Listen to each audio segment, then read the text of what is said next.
left, right. All right, you're about to get a kick out of this episode. Tonight we're talking about sex in Japan, the Olympics, and the anti-sex beds that the Japanese Olympics Committee installed in the athletic dorm rooms.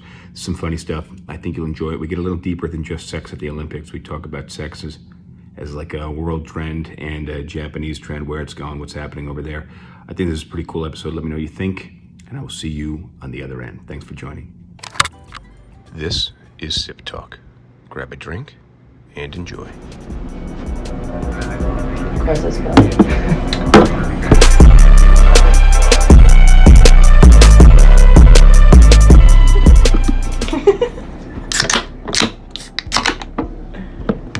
Cheers. Cheers. Cheers.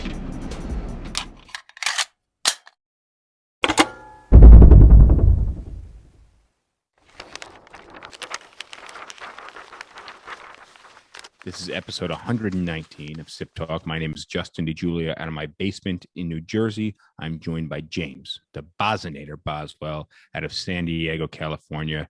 James is a philosopher, an accountant, a referee, and a bartender, all in the professional sense. Thank you, James, for joining, as usual. The Derf will be joining us later, and I'll be doing this cast and Thursday's cast from San Diego before returning back to less sunny Charleston. Very nice. What are you drinking over there?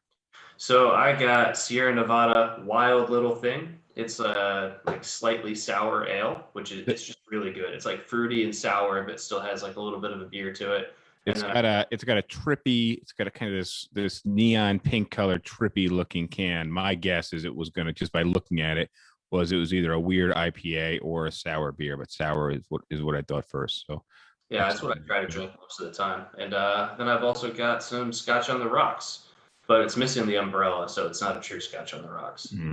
That's too bad. That's too bad. What kind of Scotch? Johnny Walker Red. Same bottle? No, we're on to the next bottle this week. You're on to the next, so you finished the one handle. All right, that had quite the dent in it last time. All right, cool. So I'm back in the basement. I'm not in Rash's apartment anymore. I got a plethora of notes here.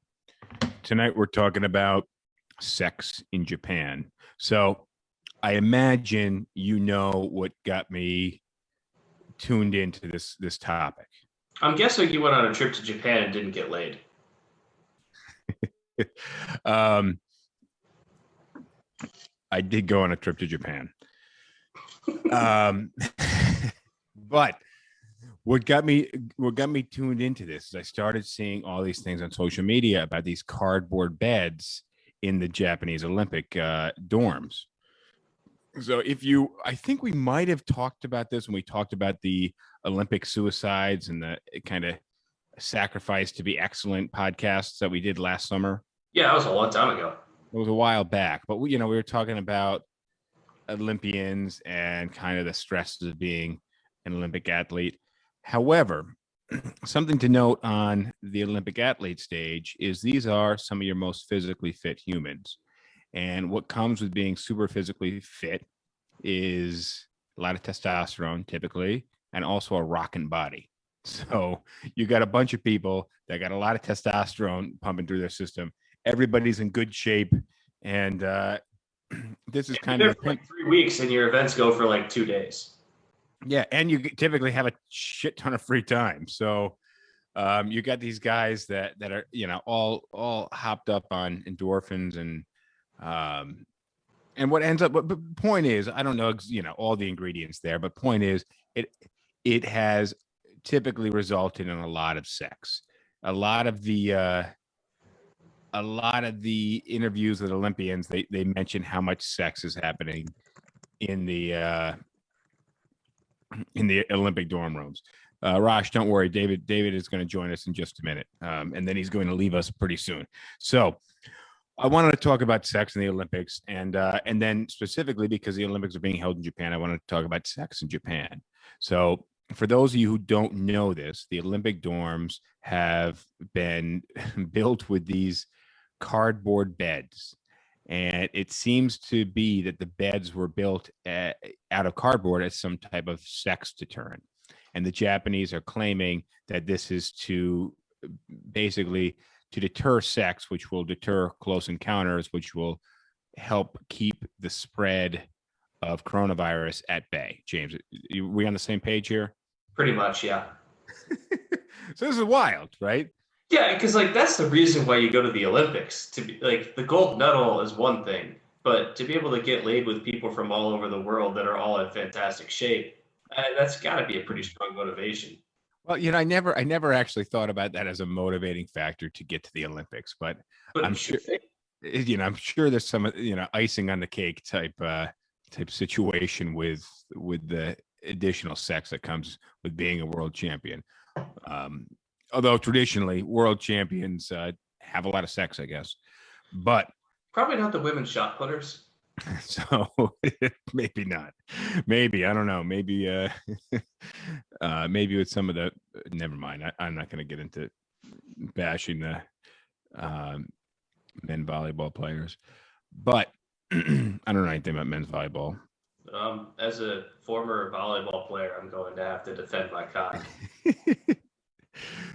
Against the female shot putters. Yeah, male volleyball players are just like tall and lanky. Okay, never mind. You got the height there. So, so either way, we got a lot of sex going down in Japan. I did. Derv is joining us. Cool. I did read a comment.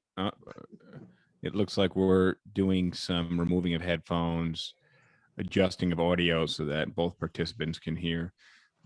And it looks like David has pulled up an actual lawn chair, and David is sitting on like a pool. It's from the pool. Chair. Dave's got a pool chair. And then we got David on the pool chair and James in the camping chair there, the one you see on the side of it. Both still sleeping on air beds. Very nice. Pretty much. So David, if you're just kind of getting caught up, we're talking about sex. We're talking about the cardboard beds at the Olympics. You heard of this? I did, but did you see the Australian athlete that posted a video of him jumping up and down on it, saying, "We're good. This is solid." I did see one of the female track and field teams, and there was like 4 jumping on the bed, and they're like, we think we can at least get 4 on here. So I could work with 4. Yeah. I mean, you get the gymnasts involved. They don't even have to get on the bed. They can do trapeze and shit.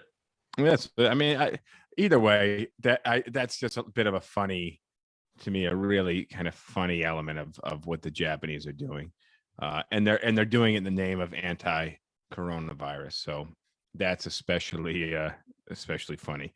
So where should we start when it comes to sex in Japan? I sent you guys a few articles today. I don't know if you guys got through them. So there was some cool stuff. I highlighted some interesting Japanese terms, which I thought were pretty funny, because we don't really. I mean, they're actual words that mean something. We don't have words like that in English. For example, we got. I'll just give you one. We can hit some more in a little bit. Soshu kuke danchi. Soshu kuke danchi means herbivore man, or basically grass-eating man, which is basically men who refrain from pursuing sexual relationships. So we just have the rest of this podcast be you trying to sound out Japanese words. Look, it's the thing's like 19 letters long. Sosho kuke danchi. Japanese words for Justin to try to read and define. Well, there's a lot more. Either way, the Japanese have a word for grass-eating man or herbivore man, which refers to men who just don't pursue sexual relationships. We have a phrase for that in English, but we don't have an actual word for that. So I think that's pretty indicative of where their culture is, that they actually have a word for it. The phrase neckbeard. They pursue. Poorly. But what about people who are just asexual? Is that not a word? Well, yeah, and I think they might have a word for asexual, but I just like the comparison to grass-eating man as a visual. So, look, I'll start with my narrative in just a second. I want to throw a quick PSA out there. So I've been getting really angry on my rides in on the train. So I'm kind of deep into Jersey, And when I get on the train, there's not many people on the train, and I see people sit in the train seats that seat four, like they're kind of facing each other, two seats facing two seats, and I'll see like a single person just sit in that chair. And now I'm just like, well, we got another hour long on this train ride, and you've just taken four seats when you only really need to take one. And that becomes an issue when like families are on top of each other down the line. The train gets pretty packed. And I just think that's the wrong thing to do. I get it, the train's empty, but you really don't need that much space. Now, on the ride home tonight, and typically on the rides home, there's not as many people on the train when I get on, and it empties out throughout the journey. So oftentimes, if it's a really empty ride, I'll sit in a four-seater and I'll throw my backpack on one seat, my computer on another seat, the notes next to me, and I'll have my phone in my hand or whatever.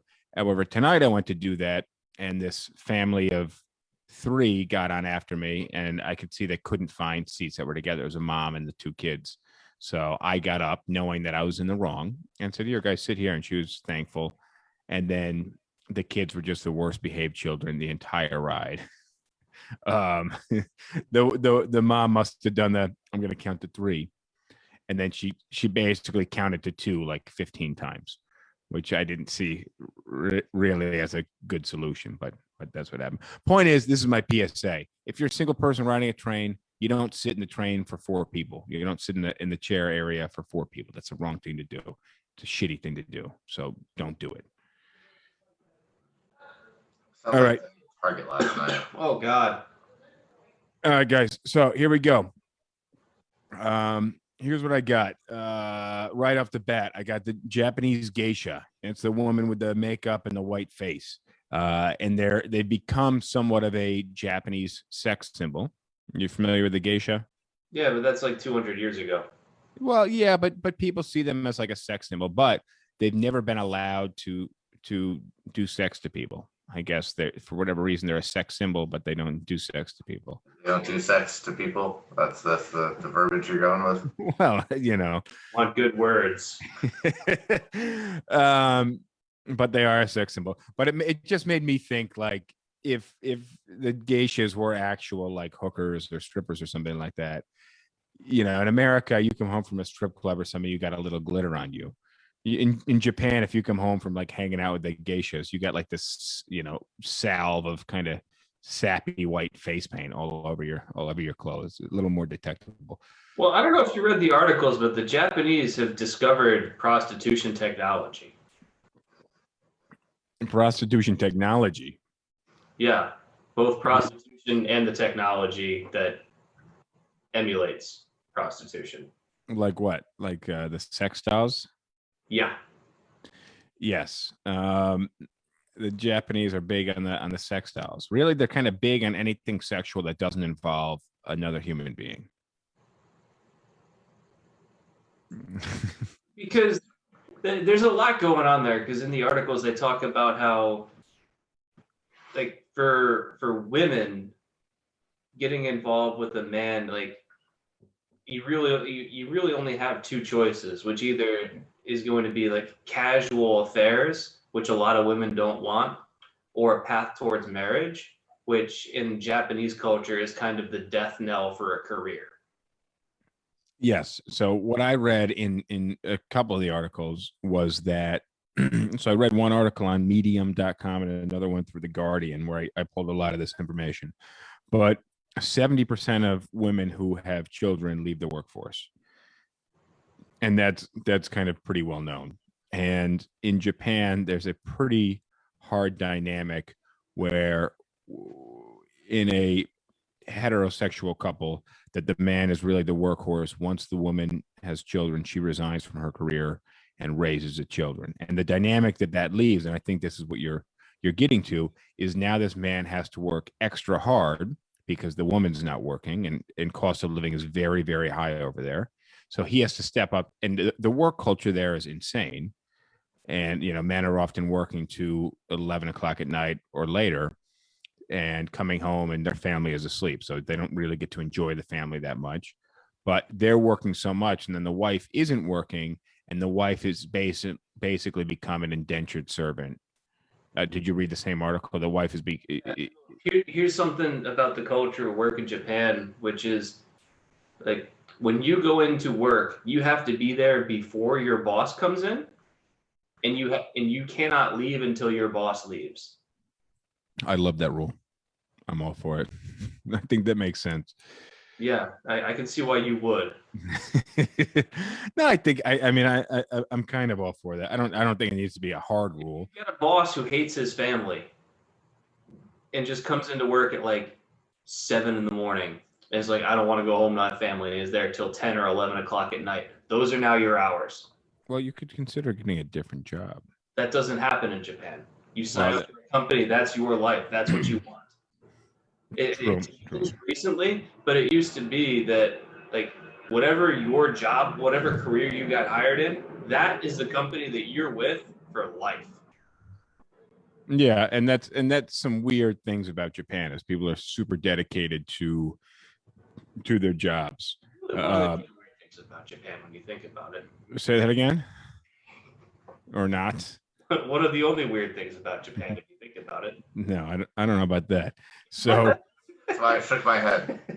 So what I caught was that Japanese men in the lowest income levels are 10 to 20 times more likely to be virgins, which I think that's kind of a general rule.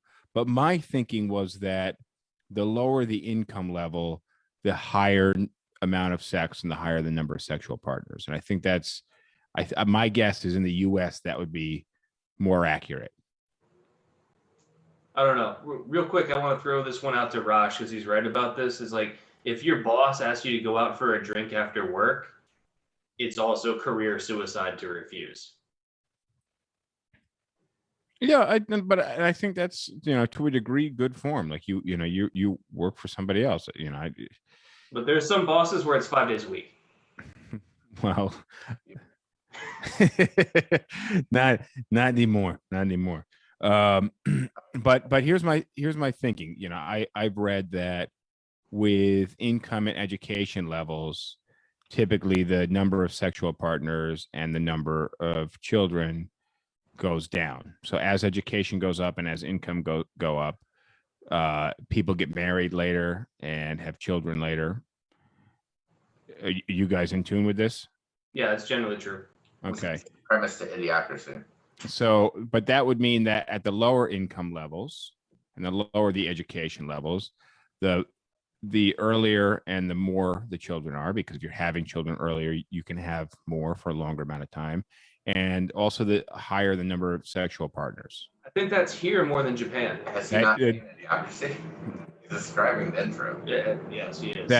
That is here more than Japan. But what I was getting at was I was kind of alarmed when they said the lowest income earners are 10 to 20 times more likely to be virgins, which is kind of the opposite. Well, again, it's a very different culture because if you are a low income earner in Japan, it's very likely that you still live with your parents. Yes, and I also read that there's a huge number of people. I think there's a word for that. Let's see. Let me see what what's that? Sound it out. Oh no, I'm gonna have to sound it out. So I got hikikomori. Dude, these are tough words. That was like this one is fewer syllables. Hikikomori means shut in. Which is kind of somebody who kind of lives with their parents. I also have, maybe I didn't write the word down. Damn it. I have, this is a tough one. Sakusu Shine Shokogun, which means celibacy syndrome. So here's one of my favorite statistics about Japan. They sell more adult diapers than they do baby diapers. Well, I heard the first year they hit that mark was 2012, and it's kind of remained there. Which makes me think that what's happening is that people aren't really reproducing in Japan. They have very low birth rates. they don't have a lot of people pursuing marriage and pursuing sexual partners. Get a lot of people that want to be single. Well, because they don't see And the there's good reason to be single. You know, for women, if you end up in a relationship, it's career suicide, and you're induced into this indentured servitude where you are just serving the man in your life and raising children. He doesn't come home until midnight. Say that again, because the audio didn't come through. And you never even see him because he doesn't come home until midnight 5 or 6 days a week. Exactly. So you you basically just become a slave for somebody that you never see. And also you're kind of stuck to the most part to the house. You're taking care of this house, but the homes in Japan are very, very small. And so, you know, you kind of, being solo means you have access. You can get a little bit more of your own. And Rosh just made a good point. Or they come home drunk because their bosses because of their bosses' social lives. Yeah, and also because the house is so small, like you're done with your chores at 9:30 in the morning. What are you going to do? So, guys who are just tuning in, we're talking about Ashley from Jersey. Ashley from Jersey says, "Hi James, hi David." Yeah, we're on a topic that's near and dear to my heart: not having sex. What's up, Aspire to be K Costa, and Jen J Brandeis. K Costa said, "God's not dead because he's always alive." Okay, I don't know the relevance of that, but tonight we're talking about sex in Japan, and how. You look at some of the stuff that's happening in Japan, you might say that God is dead. Well, I also read that there's a major lack of religion in Japan, and as anybody who is religious in the U.S. knows, that religion encourages you to get married and encourages you to have children. The Catholic Church, for example, outlawed condoms for a very, very long time. Pretty sure they still don't want you to use them. Well, I mean, that would make sense if they're encouraging you to have children. On a Japanese government note, now this one took me for a spin, but I guess it kind of makes sense. The government refuses to legalize oral contraceptive. Do you know why that is? Did you read this? I didn't read this, but I'm going to have to guess it's because they want women to get knocked up more. No, it's because they want to encourage people to use condoms. Oral contraceptives don't control STDs. Condoms do. So and there's like I read somewhere there's like an 80% condom use rate, and they have less than 100 deaths per year because of AIDS and HIV. So, well, they're also not having sex, so and they're also not having sex. So that would be indicative of that. All right. So let me read the 5 reasons from the medium.com article why sex and relationships are down in Japan. So number 1 is there's too much work. When you're in a relationship, you're the man, your partner and your family become a huge increased expense. And because 70% of women drop out of the workforce, you don't have dual income earners. And the men have to pay for the wife and the family. And then, so it's more work for men, and then women don't get to work and they basically become servants. Another reason for lack of sex in Japan, or lack of relationships in Japan, is prostitution, which I didn't get a chance to research whether or not it was legal, but I'm led to believe that it was. When I was in Japan, there was a lot of sex shops and really these kind of kinky looking signs with schoolgirl outfits and some goofy looking anime stuff. But that could have been like an ice cream shop. No. But they don't let non-Japanese people in. Yeah. Which is why you don't know about it firsthand. Well, there's other reasons why I didn't know about it firsthand, but I wanted to just kind of go in and see what was going on, and they don't even let you in the front door. So you just kind of see these kind of kinky looking signs outside. But apparently prostitution is easily available, super cheap. not allowed for foreigners, but basically for the cost of lunch, you can just go and get laid. So that's with easy access to prostitution. You can get your sex fix. You can get off. Usually it costs you the dinner menu. Yeah, and like, also, like, I have to assume that their lunch breaks are shorter. Well, when you don't get laid that often, you don't need that much time. All right. So social relations. Social dynamic in Japan is a lot different than in the West, in the US. Authority is well understood and observed. So people really respect others' roles. Employees typically don't challenge their superiors. They definitely don't offer original ideas, especially if it's in conflict with the status quo. People also have very limited contact. You wouldn't be talking to strangers in line at the convenience store. People really respect each other's privacy, and the rules and defined roles are well observed. So the boss worker role, they really stick within that role. The customer and the clerk role, there's no really small talk. It's just strictly business. Dating isn't really a pastime like it is in the US. People date and date and date for something to do, try to meet the right person. Over there, once you end up in a relationship, it's more likely that it's going to be the relationship. Quick pause, Justin. Jared's got a roll. All right. See later about a box that makes things hot. All right. Enjoy the sex shop. He's going to buy one of those robot dolls, right? No, he's buying a microwave. All right. Well, similar. Like, again, this apartment has very few things in it. Well, you've stolen a chair from the pool to sit at. Return it.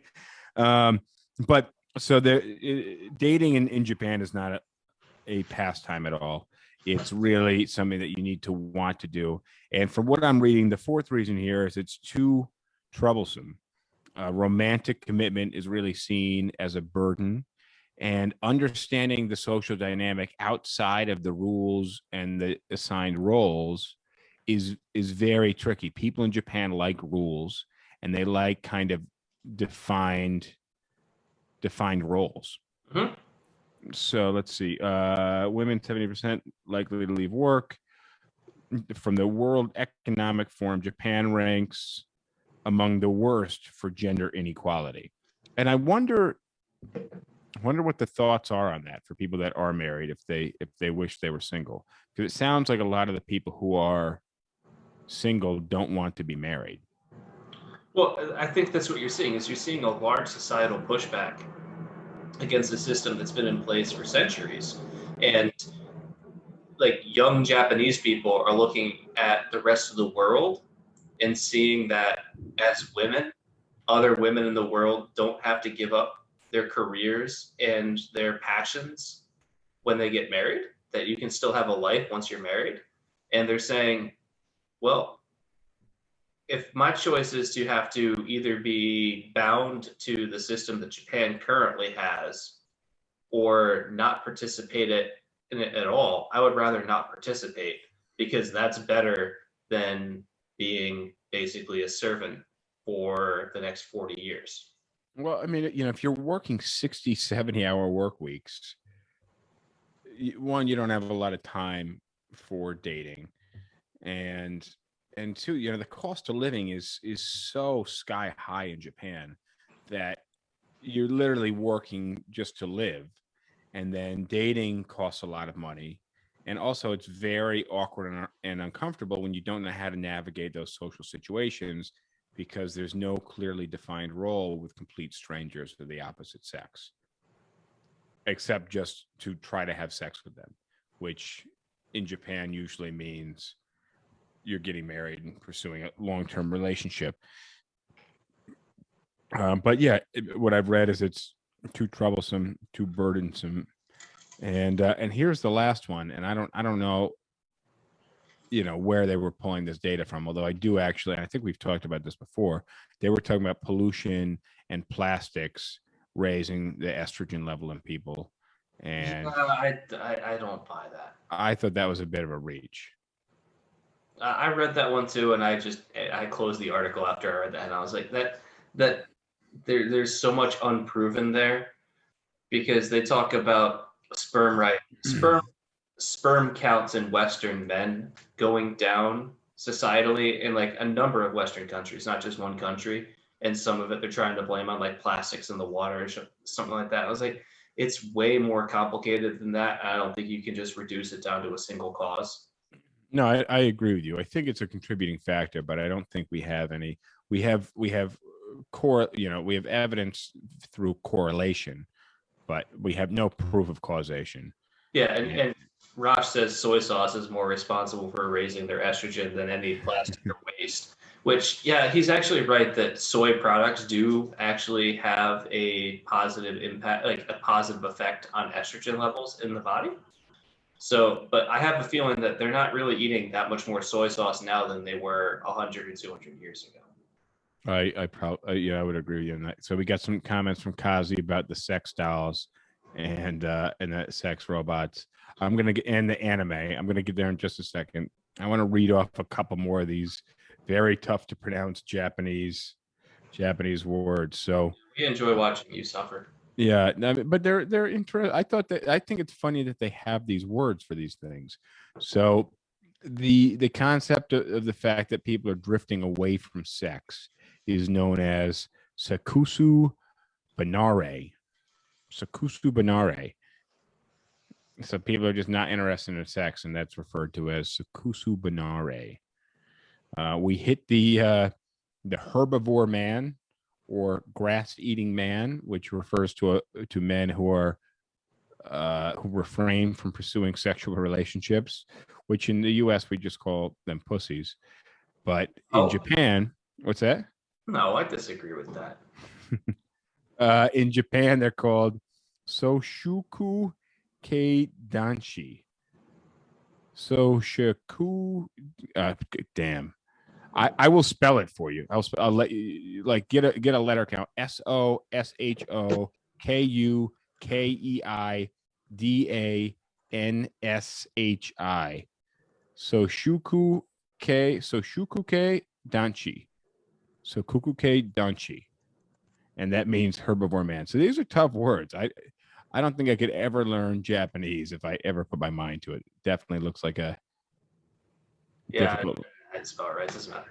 Anyways, so let's talk about some of the other, there's been a market response to this to fill this void, and you've seen it in the pornography, the sex dolls, and I think Raj was talking about some of these like AI programs that basically create a virtual mate for you that learns from your tendencies and like grows with you. And it's just like this program that is now your virtual wife. Well, there was a movie about that. It was called Her. I think Scarlett Johansson played the lady voice, and Joaquin Phoenix, I think, was the guy. I could be wrong on that, but I'm pretty sure that was the case. And the guy basically downloaded this app or downloaded a program, the female companion program, and they had this blossoming relationship, but the female AI companion continued to evolve. And I remember at one point he asked her, are you connected with other people? Are you connected with other, do you have a social life of your own? And she said, yes. And he said, okay, well, what else are you doing? And she said, well, we're basically all of our AI is now as one. And I'm having 1.6 billion independent relationships outside of ours, which was completely unfathomable from this guy who thought he was in an exclusive relationship with this particular AI bot. You just had to ask. You never ask. You don't ask the numbers. That's not something anybody needs to know. Nope. Keep it secret. It's better. So I got you with the Hikiko Morai, which is shut-ins. There's also Otaku, which means geek. Yeah, that's a really broad term in Japanese culture, though. Otaku? Yeah. You familiar with this term? Yeah, that's the one that I've actually heard before. That's because they're calling you a geek, James. No.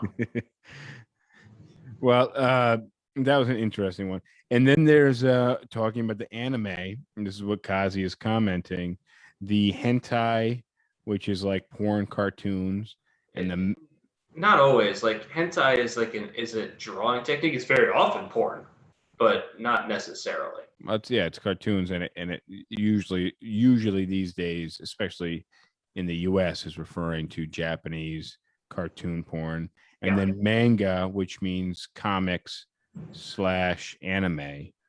Yeah, so manga, like there's tons of manga that are just normal comics. There's certainly manga porn, What but would be a manga comic that I wouldn't like Sailor nothing Moon? you would know of. But like there's a chess streamer that I like to listen to. This Croatian dude that just goes through like chess games, and he commissioned someone to do a manga on chess.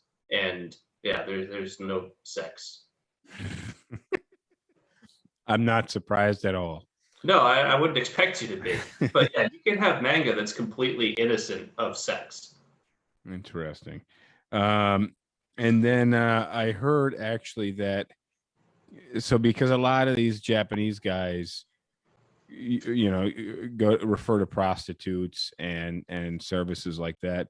That kinbaku is a very popular thing with the prostitutes, and that's like bondage, like being tied up. Yeah, we have that in the States. Yeah, but we don't call it kinbaku. No, we just call it BDSM.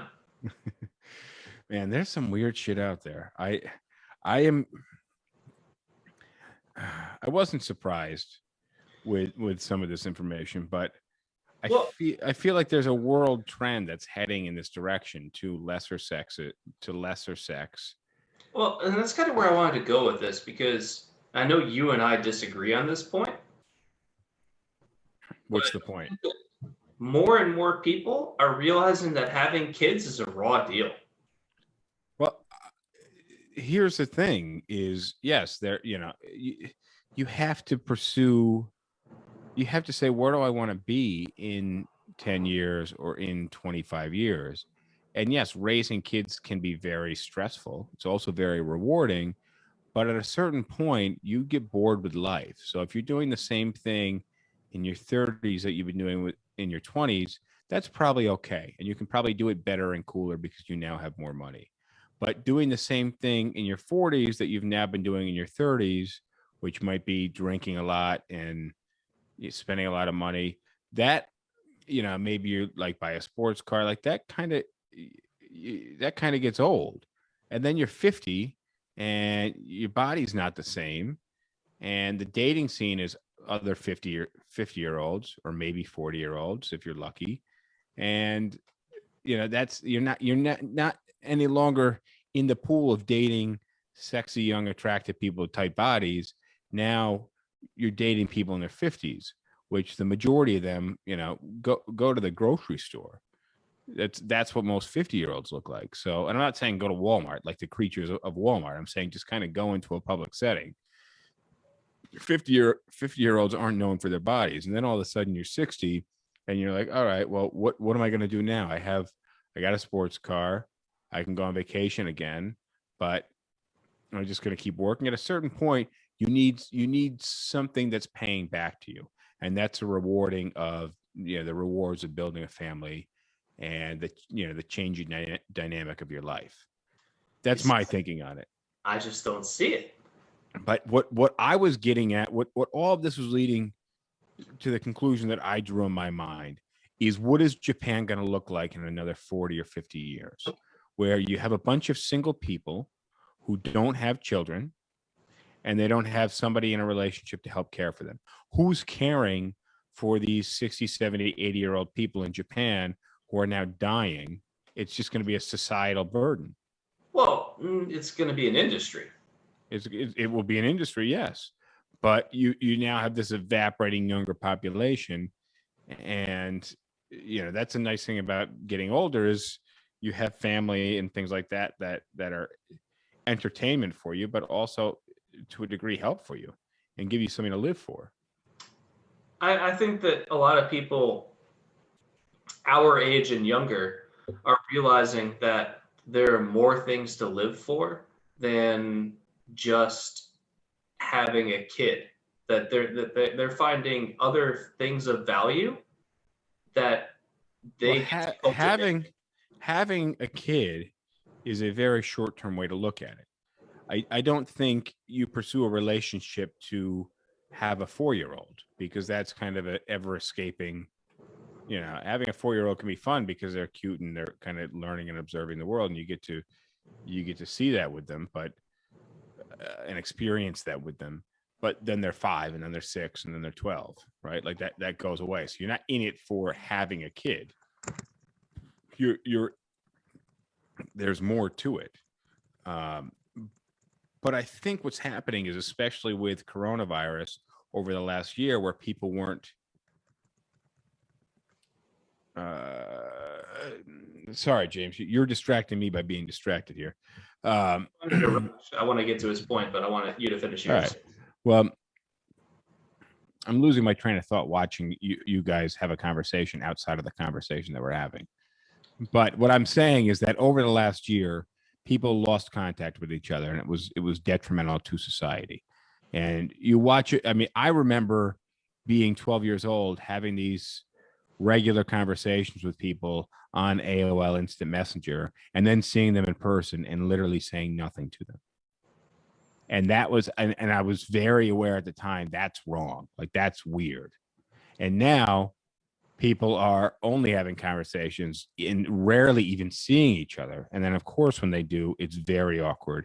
And I don't think that's good. I think you live a more fulfilled life. It doesn't have to be awkward, though. You're the one, one or both of the parties is making it awkward.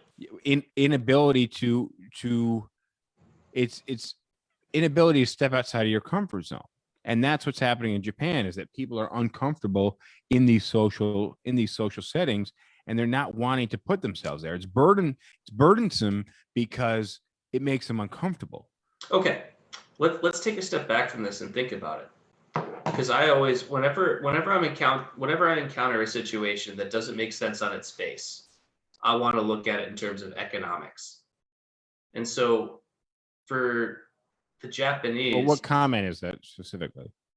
I'm talking about why the Japanese are less inclined to interact socially.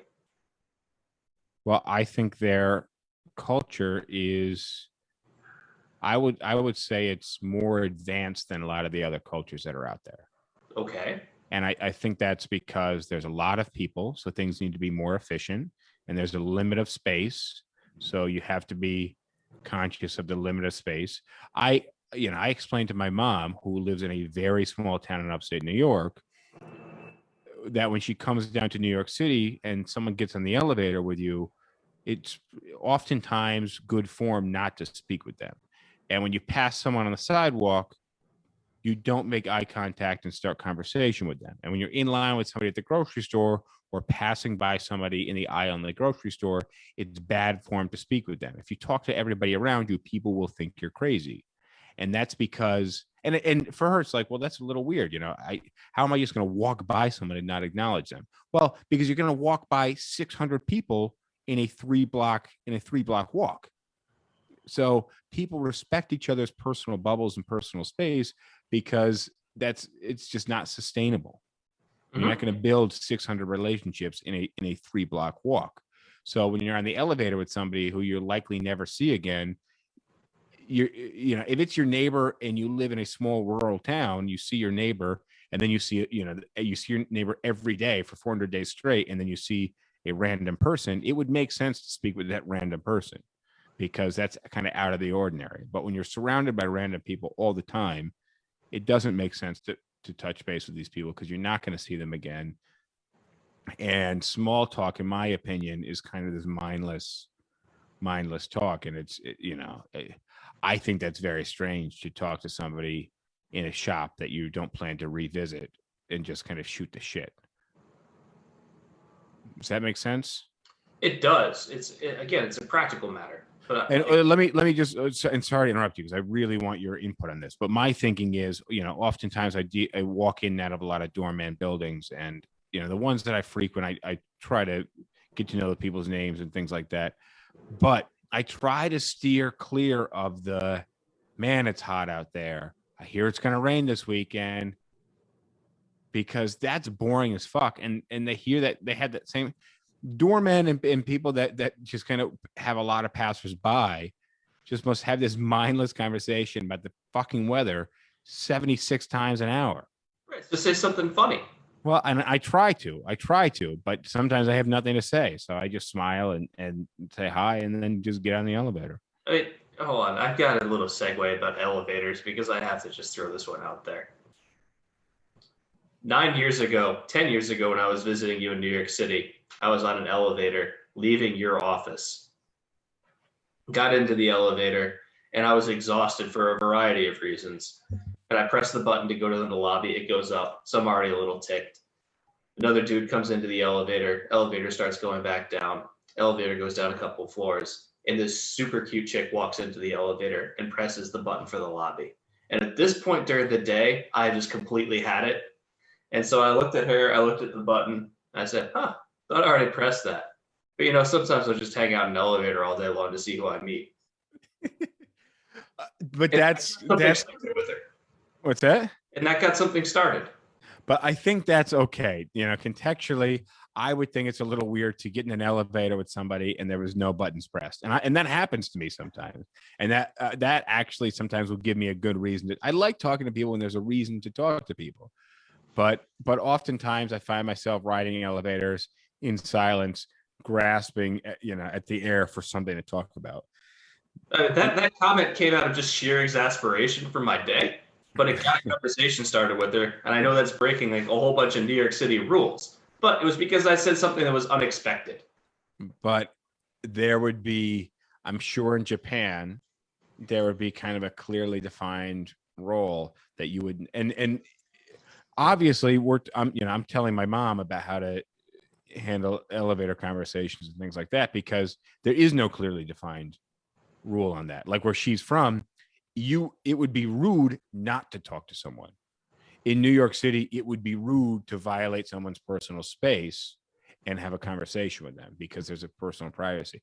Now, I imagine in Japan, that wall that we have in New York City that she doesn't have in the rural town where she lives, that wall is a much stronger wall that people would be turned off by the fact, even if you said something funny, they'd say that's crass. Oh, yeah. All right. So going back to the economics argument. So this is not purely in monetary term because I use the term pretty loosely, but when it comes to choosing to engage in a relationship, you've got all these other things going on. You're working. If you're a single guy or a single girl in Japan, so you're either side, you're working a shitload of hours and you're super tired all the time. And you're probably not living very large. You're not living very large. You're living in a really small apartment that is probably not well decorated because you can't afford to do it, and you can't afford anything really nice.